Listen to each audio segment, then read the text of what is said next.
So if you're all set, I'm gonna get going. Yep, let's get on there. Awesome. Today is May 3rd, 2021. The time is currently 2:03 p.m. I am here with Jeremy Amble for an oral histories interview regarding COVID-19.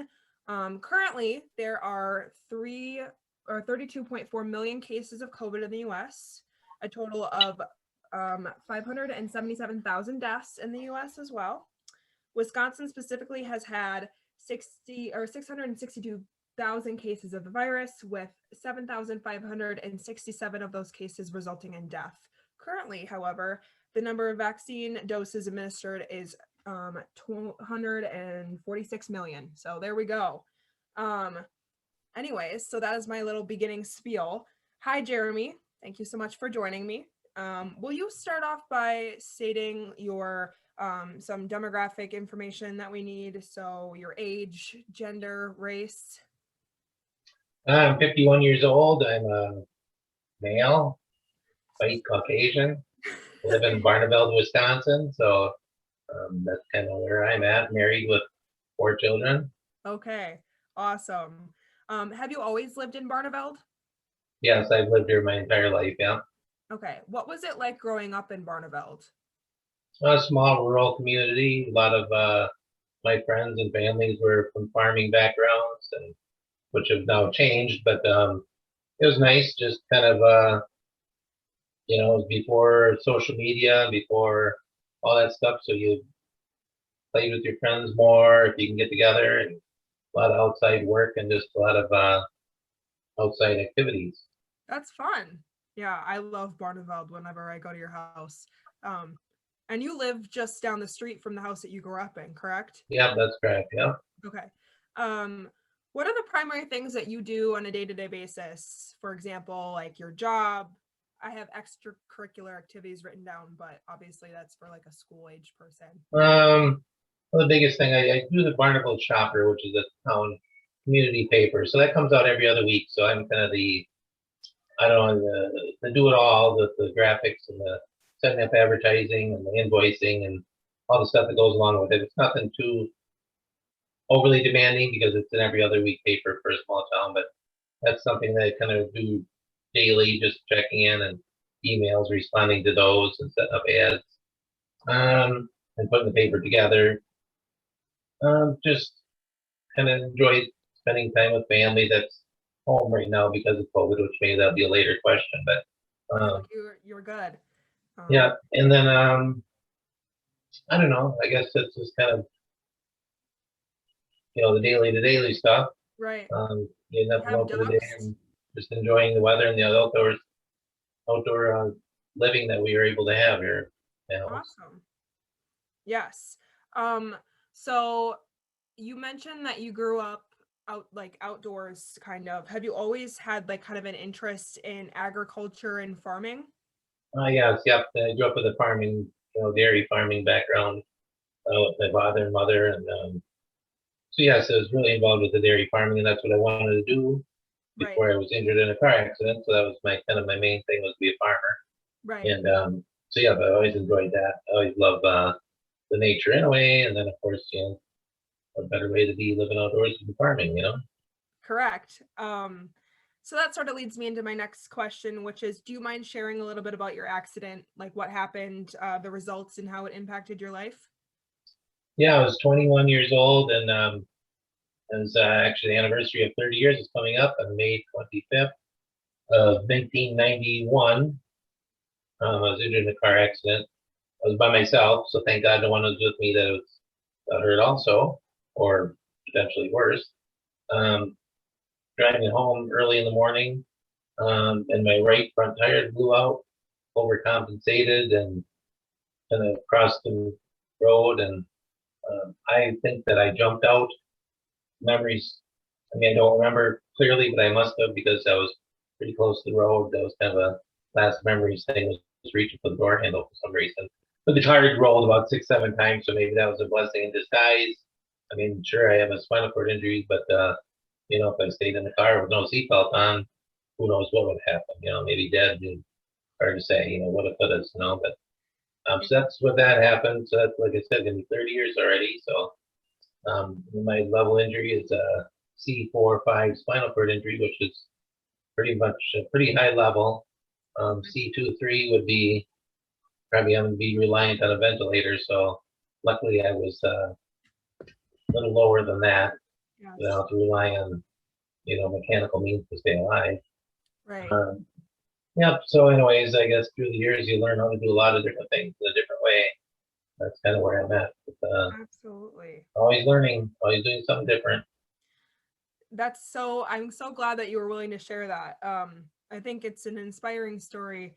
And do you have any challenges that come up in life when you have a spinal cord injury that those who don't have one might not realize? Like any challenges that you've encountered that you're like, wow. Well, I guess, yeah, accessibility is a number one, I mean, you just can't go to all your friends' houses because, 2 or 3 steps, Right. to get in the house is always, a little something to get through. I mean, I carry ramps and stuff with, but that's kind of something that's people don't think about all the time, like, oh, shoot, you know. Then of course, just with medical stuff, I have to worry constantly about pressure sores from sitting on a chair all day long, which I want to be up and sitting around because, or sitting in my chair because obviously I want to do things and stuff. That's always something I got to worry about. That's always an issue with a lot of people with, that, live their lives using a wheelchair. Anything else, it's, I don't want to say common cold because I do all right with a common cold. But, you get sick, maybe a little, if we're going to be talking about COVID, you get little things like where something maybe will hit me a little harder. Yeah. Just for the fact that my lung capacity is maybe 50%, Right. 60% less than more, running around before my accident. So, you got to worry about little stuff like that. But, it's always in the back of my mind. I mean, I don't dwell on it, but it's there. Absolutely. Yeah, no, I remember your daughter had mentioned to me that you can't yell. And I was like, I never even thought about that. That like you don't have the capability to yell because you don't have Yeah. that lung capacity. Yeah. I would have never thought. Yeah, because my diaphragm isn't there to get that extra oomph out, to make myself really known. Well, you can't ever yell at your kids then. Yeah, well, I do when they get they know when I'm upset. So moving on, you're kind of an entrepreneur, or I would describe you as kind of an entrepreneur. What kind of small business do you own? I think you kind of went into this. There's a lot of different things through the years because I do like to keep changing things, I guess, as far as there's always a certain interest. But right now we're into we're doing making shirts, graphic design for shirts, and able to cut and press them at home. So that's a lot of fun because I love which is something I've always loved is the creativity of stuff. I've loved that since I was in school with art classes and everything else. So that's the kind of number one here now. I've done the photography, which is fun with creativity and stuff. So I've kind of dabbled in that in the past too. So it's, a lot of little things that kind of deals with creativity. So I mean that's artistic and fun stuff to do. Graphic design. And your business is called Everlasting Impressions. Is that correct? Yeah, that's correct. All right. So yeah, I do different variety of stuff. A lot of personalized things like with glass blocks with lights in them, shirts, signboards, for the house or stuff like that. Yeah. No, here, I'm gonna grab mine because I think it's cool to show. I just got this. You made this one for me. Yeah, yay. Isn't that cool? Yeah, I don't know. I think you have an eye for it for sure. Okay. So I'm gonna transition now to the COVID questions. So when you first learned about COVID-19, what were your thoughts on it? Do you remember? Oh yeah, for sure. Because you start seeing on TV like everybody else because like, what the heck is this? And everybody's kind of in the watching TV, of course, to find out what the heck was going to be happening going on with our. You didn't realize it was going to be going on with our world, or how great it was going to affect us. So Hmm. That was kind of a big thing. And then, of course, my wife worked in healthcare, and all the information they were receiving about, shutting down clinics and kind of everybody staying at home to work. And then as you see, things are getting shut down as it has, how drastic of closing restaurants, and bars, and public places, and it's just amazing that that's happening in 2021 or 2020 at that time. Right. No, it's like really kind of get scared about, geez, you scared to go outside, it's like a movie, like an apocalypse. And don't get next to someone. You may get COVID, and it's gonna be the end of you. And so it's was a little scary because I know it's like myself having the diminished lung capacity and stuff. And it's kind of stressful. Hey, gosh, if I get this stuff, I've gotten a few bad colds where I've had to go to go to the doctor just to you know get done. Maybe if it's something that can be treated, as far as antibiotic or something. So I mean, it's kind of like, ooh, I don't want to be getting this when you start seeing on TV and they're giving you all the numbers of the cases and the death tolls, the after effects that started coming out. So it was a very scary time. It was scary. Um, I agree with you on that one. I think you kind of touched on this as well, but what issues have most concerned you about the COVID-19 pandemic? Yeah, just if a person does get COVID, what's the long-term effects? Because we still are never going to know until things happen. It's just like the chicken pox way back when that Hmm. was a common thing in my age and before, and now those get older, people are getting shingles, and that's an after effect years down the road of very painful and awful, Right. something that happens to that. So, I mean, hopefully COVID isn't as bad, but you're kind of starting to see people that, you hear people that are getting a little secondary and effects from it. So that's kind of something worrisome. So, well, just, I agree. just the uncertainty, that's the scary part, no things you worry about down the road and how long we're going to have to deal with this. It's going to be like, our flu shots every fall. Is it going to be the same thing or what? I agree with you. It's all kind of a matter of what's going on in the world and how are we going to solve this problem. I Yeah. think a lot of confusion too at first.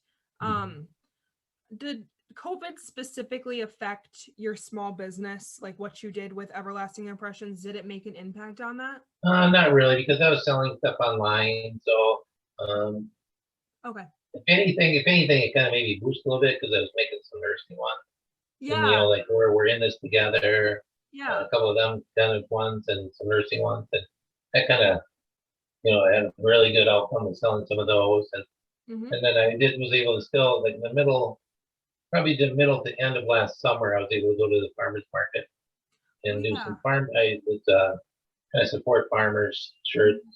where I was donating $3 a shirt to our local food pantry. So that kind of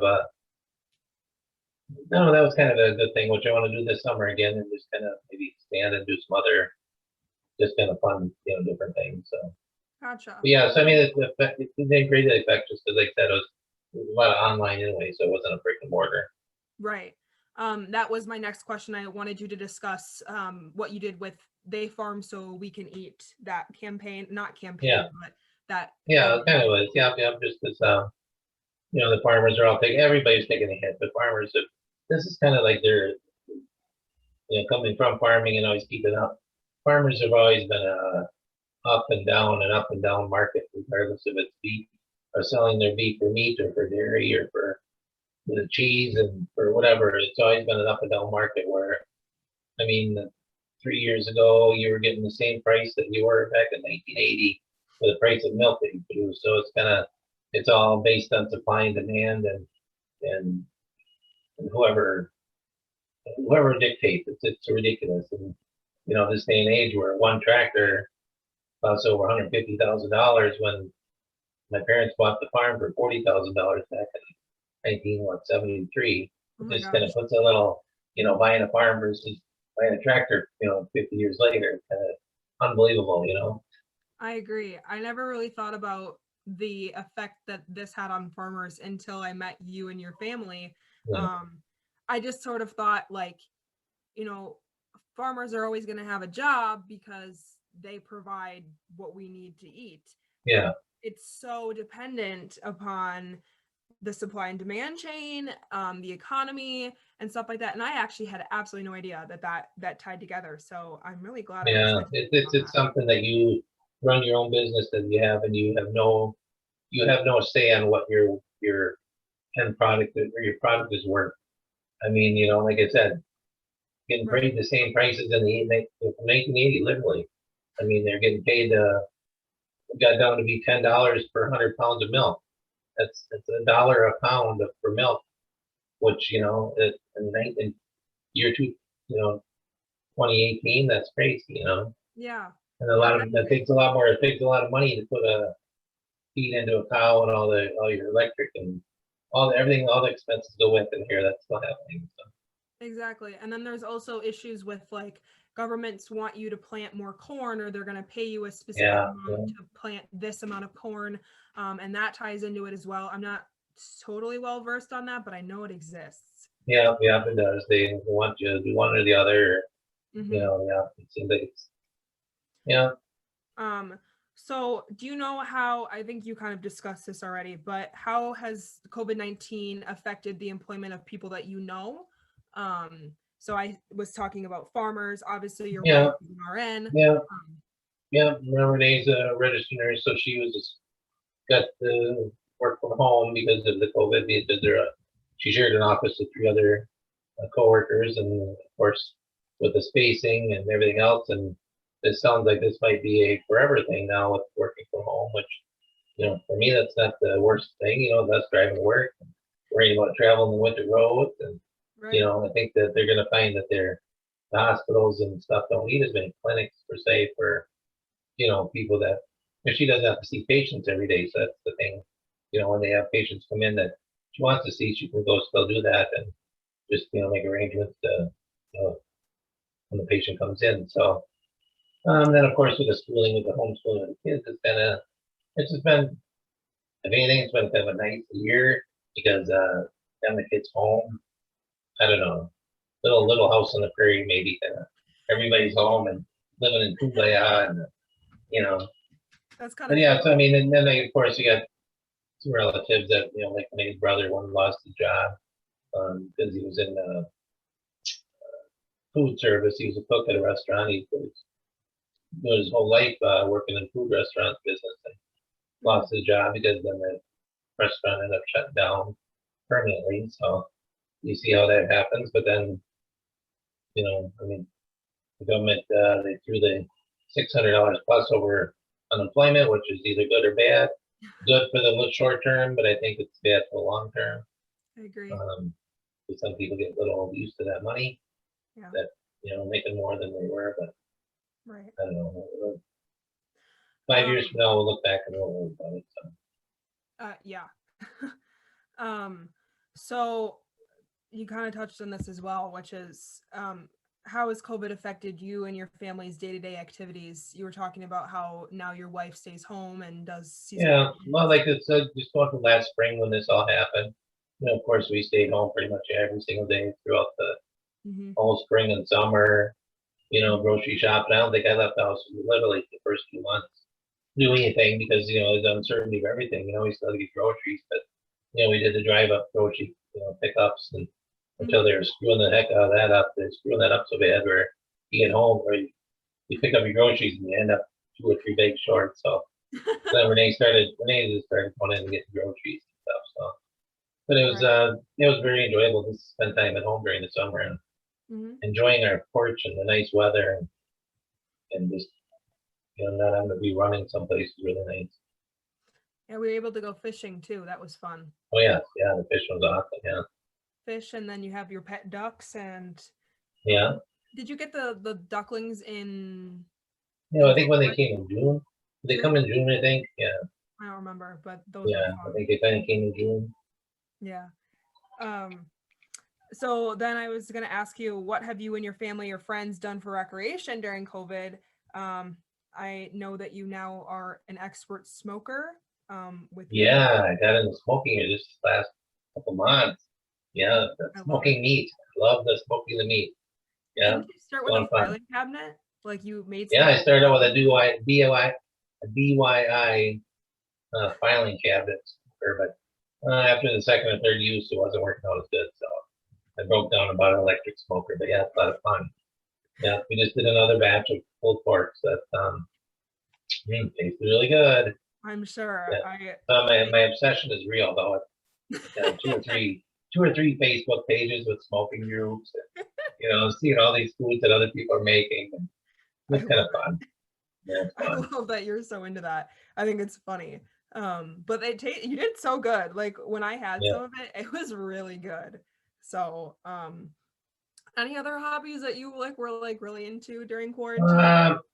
Well, we did the fishing like we touched. Yeah, we took the kids fishing. I do have a setup which I really need to get set up for myself to be able to reel in fish and things. So I really gotta do that. But it's kind of just fun watching the kids fish and stuff too. Especially when if everybody can catch fish all the time, it's just watching them. Funny it is everybody trying to touch a worm or take the fish off and scared. Right. Hallie wouldn't break the worms in half. I know, yeah. So she made me do it. Yeah. So I pinch them in half, yeah. Absolutely. No, I do remember doing that. That was so fun. I kissed my first fish that I ever caught. Yeah, there you go. Okay. Moving on. That was a good chat. What have been the biggest challenges that you faced during the COVID-19 outbreak? Again, I think you said this too. Anything else to add for that? No, just I guess the biggest some other things is the kind of division of family, friends who have different beliefs of some not believing that it's true or it's real. I think you can go back to thanking our leadership of our country for throwing a lot of these things out. That's a big one that's really hard because some immediate family take things the wrong way or they don't take it as serious or whatever else. So I mean, that's a hard one too. Now we got to try building back them bridges or building a bridge, I guess, not building back, but just like get to that point where let it go and it's been here, done that. Right. I don't know. So we're still gonna work on some of that.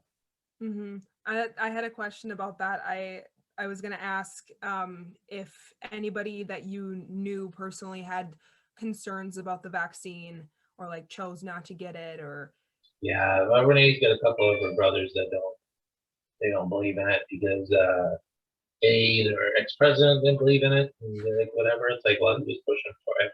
Right. So he probably got his, but just how easily, I think they say the same thing how we feel about the book.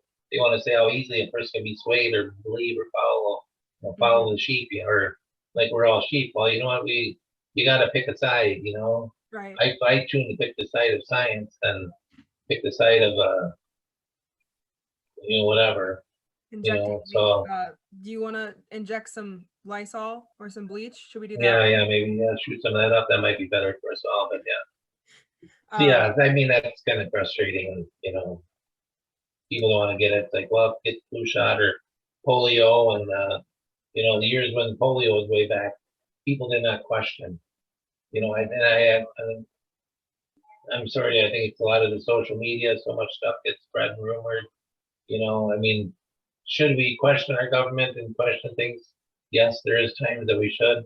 But when it comes to something like this, where what does this benefit the government of shutting down for a year, of all this stuff, and asking you to get a flu shot to stop a worldwide pandemic of a virus? What does that benefit the government? So I mean, people are so skeptical about it, but then yet, Right. Do you have any thoughts on the anti-mask movement? Yeah, same thing. Selfish, not worrying about other people. People think that their civil liberties are being stepped on, that they can't do what they want to do. It's like, well, I want to analyze it like I think I said last night. So the people that don't want to wear a mask are usually the ones that have a little illegitimate children too from not taking birth control precautions. I mean, it just is. It's like they don't think outside themselves at that moment. Mm-hmm. You know, it's like, oh, I don't want to infringe on that moment of whatever, and you know, no one's gonna tell me what to do, and here we are, you know. And then maybe people have gotten COVID because they didn't wear masks, and it wasn't that bad, so they're like, well, what's the big deal? You Mm-hmm. felt sick for a couple of days. Well, maybe Granny down the street didn't feel that way, and she ended up dying. You know, they Right. don't think about the after effect. Maybe Mm-hmm. 2 or 3 people down the road that they spread it to. You know, it's like I that. agree. What do you call it, like the cat thing? You know, like if you had a pair of cats, and 6 months later, a year later, you all got 40 cats. You Right. know, all that it spreads. You know, It does. but Um, yeah, people don't think about that stuff. um, I don't understand why it's so difficult to wear a mask. Um, No, but no, I mean, it's become a fashion. It became a fashion trend now, anyway. So you right. know, I know I'm almost I don't know if this is you too, but do you ever watch like a program on TV and you think, "Oh my gosh, they're too close together," or "Oh my gosh, I we're know wearing it. Yeah, masks." I do that all the time. yeah, I know it.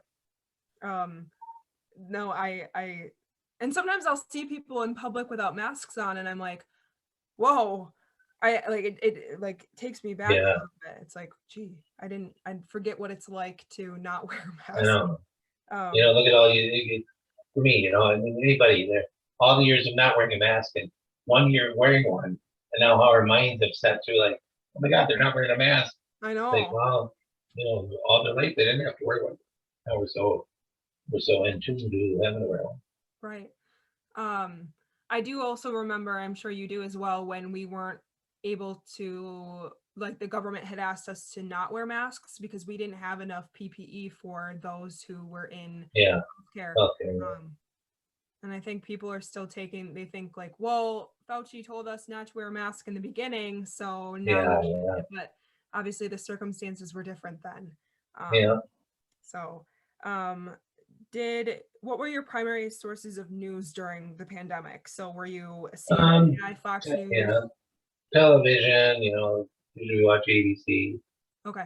Then I always look at Google News, which always has the updated news from wherever, Washington Post, Yahoo, Hmm. New York Times, whatever. So I always read that a couple times a day. Just Hmm. click on Google News and see what's kind of up on that kind of stuff too, and Right. that's kind of the primary sources. Do you think that the government did a good job of keeping people safe during this pandemic? Well, it's I don't say once in a lifetime because some people lived through the 1918 or whatever the first the Spanish flu, whatever. But I mean, and there's always, and I shouldn't say that because a lot of people with the other stuff that's happened through the years with polio and measles, I guess them people have gotten their immunizations just because of what that happened with that stuff. But I mean, I'm gonna say probably as good as you can. Everything was uncertain. Then Right. you have a new virus, which has characteristics of the SARS has been out for a while, so at least they had an idea. And I think that's what's the scary part for scientists and stuff was, okay, we know what SARS can do, but now this one is doing something different, and it's Hmm. not reacting to what we have for the SARS Right. protocols and stuff. So I don't know. I guess they probably did as good as they could. I mean, minus that ex-president who threw his 2 cents out there. I Um, agree. you know, I mean, his part is zero. They let the scientists do their work. Um, Um, you know, so I mean, when I say government, when our government, I guess I throw Fauci into that because he's the head of the infectious disease part. And right. he tried to do as good as he could without being run I out of town by Trump. hmm I can't believe how much backlash he faced, even though he's so educated. He's Yeah, such an educated guy. It's almost yeah, but he's worked for depressing. all different political parties too for the Mhm. last 40 years. So it's not like he's has an agenda for one or the other.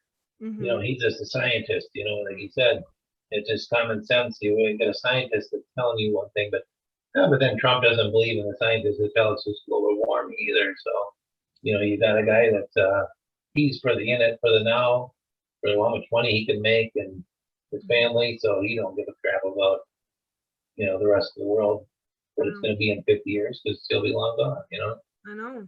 Well, I don't really understand how I don't think science is biased. I think science No. really speaks its own, and I Yeah, don't science is understand. what it is. Right, you can't sway It's science black or, if you want. it's black or white, I mean, Right. this works, this doesn't work, Exactly. So you are fully vaccinated now, right? Yes, yeah, finally, yeah. Yay. What was your experience like getting access to the vaccine? Was it difficult for you to get Yeah, I thought, again, the pre-existing condition stuff would have came up a lot earlier, Right. but I definitely understand the healthcare and teachers and the first line, I understand that would be the first go around, but, again, just kind of waited my turn and put my name into 3 different places and Oh my was able to get in at our local Upland Hills healthcare clinics and cool. so yeah, but now you look at how much changes now. Now you can walk into anywhere now there, so which is good that accessibility is there now, but now less and less people are getting them. So that's kind of we still have 60% of the country to go. It's depressing that it's slowing down, but And I hear today, I think I heard in the news, and I don't know if that's I don't think it's Moderna. It's the other Pfizer. Pfizer. I think is gonna maybe open it up to the under 12 to 15-year-olds or 12-year-olds and up. I think you might open that up pretty soon. So, well, that's. I mean, Braden Tristan only got to the end of the month where they can get theirs to turn 16. But if it's sooner, that'll be great. And then we'll be all vaccinated. Yeah, I look forward to that. My family all just got vaccinated too. Did you have any side effects to your vaccine? No, the second shot, a little shoulder pain, neck pain. Right. I thought I was gonna get a headache. It was kind of tinge, but it really never came to a headache. And just a little tired, little tiredness. Nothing non-expected, I guess, with the sounds like a lot of people did the second one. Yes, absolutely.